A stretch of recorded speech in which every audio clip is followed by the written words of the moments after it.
दोस्तों, आदित्यनाथ की दुनिया में आपका स्वागत है। जासूसी, सस्पेंस और मर्डर मिस्ट्री के दीवानों के लिए यह एक मेरा छोटा सा प्रयास है।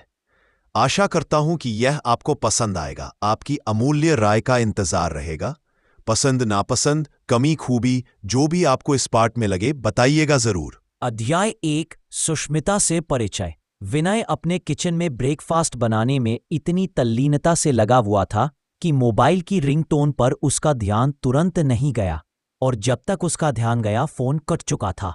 उसने गैस की आंच को धीमा किया और ड्राइंग रूम में आकर फोन को उठाया। नंबर उसके लिए अननोन था, लेकिन जिस धंधे में विनय था उसमें अननोन नंबर और अनजान लोगों से उसका रोज ही वास्ता था। दरअसल विनय एक प्राइवेट डिटेक्टिव था और अपनी फील्ड में एक जाना पहचाना नाम बन चुका था। विनय ने उस अननोन नंबर पर कॉल की। लगभग तुरंत ही कॉल पिक कर ली गई। हेलो, विनय बोला। हेलो, विनय के कान में एक खनकता हुआ स्त्री स्वर सुनाई दिया। क्या मैं मिस्टर विनय से बात कर रही हूं? जी बोल रहा हूं। आप कौन? मेरा नाम सुष्मिता है और मुझे आपकी व्यावसायिक सेवाओं की जरूरत है। विनय फोन लेकर वापस किचन में आ चुका था और बात करने के साथ साथ अपना ब्रेकफास्ट भी तैयार कर रहा था। मैडम, क्या आप मेरे ऑफिस में आकर मिल सकती हैं? नहीं नहीं मिस्टर विनय। विनय को सुष्मिता का व्यग्र स्वर सुनाई दिया। मेरा पिछले 2 दिन से हर वक्त पीछा किया जा रहा है और मैं नहीं चाहती कि किसी को पता चले कि मैं एक प्राइवेट डिटेक्टिव के पास आई हूं। विनय कुछ सोचता हुआ बोला। आपको कुछ अंदाजा है कि कोई क्यों आपका पीछा कर रहा है? अंदाजा नहीं, मुझे पूरा यकीन है। मैं जानती हूं कि कौन मेरा पीछा करवा रहा है। विनय को ऐसा लगा मानो सुष्मिता कौन शब्द को दांत पीसते हुए बोल रही है। ठीक है, प्रत्यक्ष में विनय बोला। आप बताइए हम कहां मिल सकते हैं। मैं आपको एड्रेस सेंड कर रही हूं, आप मुझे जल्द से जल्द आकर मिलिए। ठीक है, विनय बोला। मैं आपका इंतजार करूंगी। इतना कहकर सुष्मिता ने फोन कट कर दिया। लगभग तुरंत ही विनय के व्हाट्सएप पर एक मैसेज आया। सुष्मिता ने एड्रेस भेज दिया था। एड्रेस पीतमपुरा का था। पीतमपुरा विनय का देखा हुआ इलाका था। मैसेज बंद करने के बाद विनय का ध्यान व्हाट्सएप डीपी पर गया। डीपी में एक सुंदर युवती की फोटो थी जो शायद किसी मॉल में ली गई थी। फोटो में युवती ने 4-5 शॉपिंग बैग्स को अपनी कोहनियों को मोड़कर कमर से ऊपर तक उठाया हुआ था। विनय ने मोबाइल एक तरफ रख दिया और सुष्मिता के बारे में सोचते हुए ब्रेकफास्ट करने लगा। आधे घंटे बाद विनय अपनी मारुति स्विफ्ट से पीतमपुरा की ओर जा रहा था। इन दिनों विनय के पास कोई खास काम नहीं था। अधिकतर काम शादी का रिश्ता करने के इच्छुक लोगों का आ रहा था, जिसमें कोई एक पक्ष दूसरे की प्रोफाइल चेक करवाता था और ऐसे काम विनय फ्रीलांसर से करवा लेता था। ना जाने क्यों विनय को ऐसा लग रहा था कि कोई ढंग का केस उसे मिलने वाला है। विनय बताए हुए एड्रेस पर पहुंचा। वो एक 6 मंजिला 3 BHK अपार्टमेंट था। विनय ने सड़क पर आगे तक निगाह फिराई। फौरन उसकी निगाह लगभग 100 मीटर आगे सड़क के मुहाने पर खड़ी एक काली वैन पर टिक गई। वैन का शीशा आधा गिरा हुआ था और उसमें से एक आदमी इसी अपार्टमेंट की ओर देख रहा था। शायद यही लोग पीछा कर रहे हैं। विनय होठों में बुदबुदाया। उसने गाड़ी साइड में पार्क की और 3rd फ्लोर पर पहुंचा।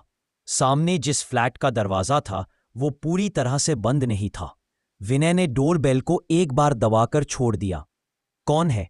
डोर बेल के जवाब में विनय को वही खनकता हुआ स्वर सुनाई दिया जो वो फोन पर सुन चुका था। विनय, प्रत्युत्तर में वो बोला, सुष्मिता जी से मिलना है। दरवाजा पूरा खुल गया और सामने वही नवयुवती खड़ी थी जिसकी डीपी विनय ने देखी थी। उसने ध्यान से सुष्मिता को देखा। उसकी उम्र लगभग 26-27 की थी।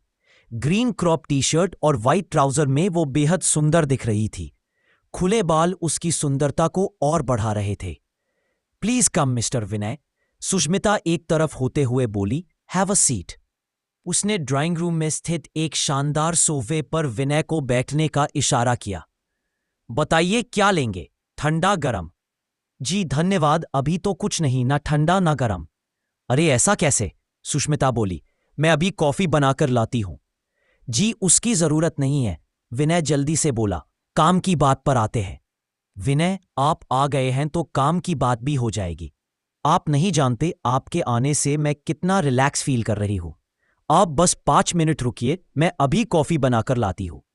विनय को ड्राइंग रूम में अकेला छोड़कर वो चली गई। विनय ने चारों ओर निगाह दौड़ाई। फ्लैट शानदार था। विनय जहां बैठा था उसके सामने कांच की एक शानदार टेबल थी। साइड में एक छोटा सा कमरा था। सामने दीवार पर 56 इंच का टीवी लगा था और इसके बगल में एक दरवाजा था। वहीं एक और किचन था जहां सुष्मिता कॉफी बना रही थी। विनय को सुष्मिता दिख तो नहीं रही थी, लेकिन वो उधर ही गई थी तो उसका अंदाजा था कि उधर किचन ही होगा। फ्लैट की साज सज्जा बहुत ज्यादा लग्जरी तो नहीं थी, लेकिन जितनी थी शानदार थी। लीजिए, कॉफी तैयार है, सुष्मिता हाथ में एक ट्रे लाती हुई बोली। आपने नाहक परेशानी उठाई, विनय बोला। इसमें परेशानी की क्या बात है? मैं अपने लिए कॉफी बनाने ही जा रही थी कि आप आ गए। Thanks God. मैं तो सोच रही थी कि न जाने आप कब तक आएंगे भी या नहीं। लीजिए, कॉफी लीजिए। विनय ने कॉफी का कप उठा लिया। अब बताइए, विनय कॉफी का घूंट लेते हुए बोला। अपनी परेशानी, समस्या, प्रॉब्लम। विनय, पिछले 2 दिन से कोई मेरा पीछा कर रहा है। मैं जहां जाती हूं मेरा पीछा किया जाता है। एक तरह से मैं कैद हो गई हूं, नजरबंद हो गई हूं। फोन पर आप कह रही थी कि आप जानती है कि कौन आपका पीछा करवा रहा है। जानती हूं, सुष्मिता कसमसाते हुए बोली। कौन है वो? मेरा पति। वो आपका पीछा क्यों करवा रहे हैं? क्योंकि उसे मुझसे तलाक चाहिए। और आपको? जी। सुष्मिता ने प्रश्नसूचक नेत्रों से विनय की ओर देखा। आपको भी तलाक चाहिए, लेकिन ऐसे नहीं। मतलब ये विनय कि मेरा पति अब मुझे दूध में पड़ी मक्खी की तरह निकाल फेंकना चाहता है। समझा? विनय गर्दन हिलाता हुआ बोला। आपके पति आपको तलाक देना चाहते हैं और आप भी उनको तलाक देना चाहती है, लेकिन वो विदाउट सेटलमेंट, विदाउट एल्यूमिनी आपसे पीछा छुड़ाना चाहते हैं, जबकि आप उनको ऐसे नहीं छोड़ना चाहती। जी बिल्कुल यही बात है। मैडम, आपको प्राइवेट डिटेक्टिव की नहीं, किसी वकील की जरूरत है। वकील बेहतर तरीके से इसमें आपकी मदद कर पाएगा। मैं वकील से मिली थी, सुष्मिता धीरे से बोली, लेकिन उसकी ओपिनियन यही थी कि ये एक टाइम खाने वाला काम है और डिवोर्स का केस मेरी ओर से फाइल होगा तो मेरे पास इतनी सॉलिड कोई वजह नहीं है जिससे मुझे मनचाहा सेटलमेंट मिल सके। कमाल है, वकील तो कभी भी ऐसी ओपिनियन नहीं देते। वो तो हमेशा यही कहेंगे कि मनचाहा सेटलमेंट और जल्दी से डिवोर्स करवा देंगे। कौन सज्जन पुरुष मिल गए आपको? वो छोड़ो विनय, सुष्मिता जल्दी से बोली। मैं चाहती हूं कि तुम मेरे पति की बेवफाई का कोई ऐसा सबूत लाओ जिससे मुझे आसानी से डिवोर्स मिल जाए और मेरे पल्ले भी कुछ ठीक ठाक पड़ जाए। क्या वाकई आपके पति का कहीं कुछ चल रहा है? हाँ, चल रहा है और जोर शोर से चल रहा है, सुष्मिता जले बुने स्वर में बोली।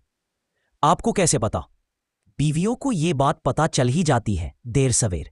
और फिर तुम मेरे पति की सेक्रेटरी को देखोगे तो तुम खुद ही कह दोगे कि मेरे पति ने नौकरी पर रखा ही उसे उसकी खूबसूरती के कारण है। क्या वो आपसे भी खूबसूरत है? विनय सुष्मिता को देखते हुए बोला। किसी औरत के लिए अपने से सुंदर दूसरी औरत को कबूल करना बड़ा मुश्किल होता है, सुष्मिता बोली। लेकिन मैं फिर भी इतना कहूंगी कि अगर वो मुझसे 21 नहीं है तो 19 भी नहीं है। इतना ही काफी है, विनय मुस्कुराता हुआ बोला। आप अपने और अपने पति के बारे में कुछ बताइए। क्या बताऊं? पहले तो अपने पति का नाम ही बताइए। क्या काम करते हैं, कहाँ करते हैं, आपकी शादी कब हुई, कैसे हुई, वगैरह वगैरह। ठीक है, सुष्मिता सहमति में गर्दन हिलाते हुए बोली। मेरे पति का नाम गजेंद्र साहनी है। वो इंपोर्ट एक्सपोर्ट का काम करता है। उसका मेन काम इंडिया से हैंडीक्राफ्ट सामान एक्सपोर्ट करना है। यही नेताजी सुभाष प्लेस में ऑफिस और गोदाम है। रही बात मेरी, तो मैं उदयपुर राजस्थान में पली बड़ी हूं। मेरे माँ बाप बचपन में ही मर गए थे। किसी तरह लड़ लड़कर जिंदगी जी रही थी कि तभी मेरी मुलाकात एक पार्टी में गजेंद्र से हुई। उदयपुर में? विनय ने पूछा। हाँ, सुष्मिता बोली। तब तक तो मैं उदयपुर से कहीं बाहर निकली ही नहीं थी। गजेंद्र से मिलकर मुझे लगा कि शायद अब मेरी जिंदगी के दुख खत्म हो गए हैं। वो मुझे बड़ा नेक और शरीफ लगा था। तो क्या नहीं है? विनय बोला। क्या नेक और शरीफ? शादी के बाद शुरुआत में तो सब ठीक रहा। सुष्मिता जैसे फ्लैशबैक में चली गई थी। मैं भी बहुत खुश थी। सच कहूं तो पहली बार मुझे अपनी जिंदगी अच्छी लगी थी। अपनी जिंदगी से प्यार हुआ था, लेकिन धीरे धीरे उसका असली रंग मेरे सामने आने लगा। क्या सामने आने लगा? क्या सामने आने लगा? विनय, समय के साथ मुझे पता चला कि वो कितना अय्याश आदमी था, कितना बदचलन था और कितना निर्दयी था। क्या आपके साथ? हाँ, मेरे साथ मारपीट करता है। कितनी करता है ये मत पूछो, बस ये समझ लो कि मेरी पिछली जिंदगी अगर गरीबी के कारण नर्क थी और ये शादी मैंने उसी गरीबी से घबरा कर करी थी, तो इस आदमी ने मेरी जिंदगी नर्क से भी बदतर बना दी। कितने दिन हो गए आपकी शादी को? 2 साल। और कितना दिन आपका और आपके पति का मामला सही चला था? 4 महीने या हद से हद 5 महीने। उसके बाद गजेंद्र साहनी के असली रंग खुलकर मेरे सामने आने लगे।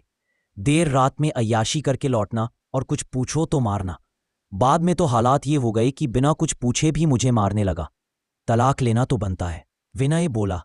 विनय, मैंने अपने भाग्य से समझौता कर लिया था। मैंने अपने पति को कुछ भी बोलना टोकना छोड़ दिया था।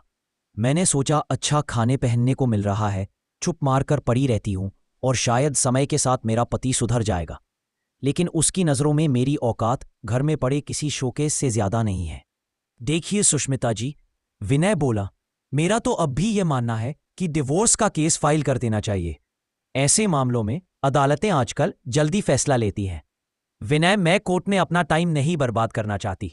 आप टाइम बर्बाद मत करिए, आप न्याय लीजिए और मेरे ख्याल से न्याय आपको कोर्ट में ही मिल सकता है। विनय, मैं कोर्ट में जाने को तैयार हूं, सुष्मिता जल्दी से बोली। लेकिन मुझे लगता है कि मेरा पति अब मेरा कत्ल करना चाहता है। क्या? विनय चौंका। हाँ, मेरा पति मेरा कत्ल करना चाहता है। ऐसा क्यों लगता है आपको? वो मेरे से पीछा छुड़ाना चाहता है, हर हाल में, किसी भी कीमत पर। किसी भी कीमत पर तो उसे आपको डिवोर्स दे देना चाहिए। डिवोर्स नहीं देगा वो मुझे। विनय, वो मुझे मार देगा लेकिन डिवोर्स नहीं देगा। कमाल है, आप कह रही थी कि आपके पति का अफेयर उसकी सेक्रेटरी से चल रहा है और अब आप कह रही हैं वो आपको तलाक नहीं देगा बल्कि मार देगा। विनय, बस तुम मुझे मेरे पति के अफेयर का सबूत लाकर दे दो, बाकी काम मैं खुद कर लूंगी। ठीक है, मैं आपके पति की पोल लेने के लिए आदमी लगा दूंगा, लेकिन मैं कह नहीं सकता कि सबूत 2 दिन में मिलेगा या 10 दिन लग जाएंगे। तुम खुद नहीं लगोगे मेरे पति के पीछे? मैडम, विनय थोड़ा खिन्न स्वर में बोला, आपको आम खाने से मतलब या पेड़ गिनने से? मेरा आदमी भी वो काम कर देगा जो मैं करूंगा। ठीक है, आपकी फीस 3,000 रुपए पर डे प्लस ऊपरी जमा खर्च। कितने दिनों में काम हो जाएगा? मैंने बताया तो 2 दिन में भी हो सकता है और 10 दिन में भी, या ज्यादा भी लग सकता है। ठीक है, मैं अभी आई। सुष्मिता उठकर सामने वाले बेडरूम में चली गई और जब वापस आई तो उसके हाथ में 25,000 रुपए थे। ये एडवांस रखिए, सुष्मिता बोली, और काम शुरू करवा दीजिए। मुझे मालूम है मेरा पति हमें ज्यादा इंतजार नहीं करवाएगा। ठीक है, तो मैं चलता हूं, विनय रुपए लेता हुआ बोला, और सारे इंतजाम कर देता हूं। आप अपने पति की फोटो, ऑफिस का एड्रेस और हो सके तो सेक्रेटरी की फोटो भी भेज दीजिए। ठीक है, सुष्मिता बोली, मैं व्हाट्सएप पर देती हूं आपको। एक बात और, आपने मुझे से कहा था कि कोई आपका 2 दिन से पीछा कर रहा है। नीचे एक काली वैन खड़ी है, कहीं वही तो नहीं है? ओ माय गॉड, सुष्मिता प्रशंसात्मक स्वर में बोली, आपने बिल्कुल ठीक समझा है, आज वो काली वैन ही है। कल दूसरी कार थी। इसका कुछ इंतजाम नहीं करवाना है, आप मेरे पति का कुछ इंतजाम कर दीजिए, इसका इंतजाम अपने आप हो जाएगा। ये सारा किया धरा उसी का है। ठीक है, विनय सिर हिलाता हुआ बोला और फ्लैट से निकल गया। विनय लिफ्ट से नीचे आने लगा। यहां आने से पहले उसका जो उत्साह था वो खत्म हो चुका था। वो सोच रहा था कि अपने किसी बंदे को गजेंद्र साहनी के पीछे लगा देता हूं। अपने कत्ल के लिए सुष्मिता उसे नाहक ही डरती हुई लगी थी। यही सब सोचते हुए विनय आकर अपनी कार में बैठ गया। जैसे ही वो अपनी कार स्टार्ट कर रहा था कि एक आदमी ने उसकी कार का विंडो ग्लास खटखटाया। विनय ने शीशा नीचे किया। भाई साहब, ये एड्रेस बता देंगे? वो अनजान आदमी एक कागज का टुकड़ा विनय के हाथ में देता हुआ बोला। विनय ने जैसे ही कागज हाथ में लिया, उस आदमी ने खिड़की में हाथ डालकर एक पिस्तल विनय की छाती से सटा दी। होशियारी नहीं, वो आदमी गुर्राया, पीछे का दरवाजा खोल। विनय ने पीछे का दरवाजा खोल दिया। वो आदमी जल्दी से पीछे बैठ गया और बोला, चलो। कहा? विनय बोला, जहां मैं ले चलूं। विनय को लग रहा था कि वो किसी भारी मुसीबत में फंस गया है।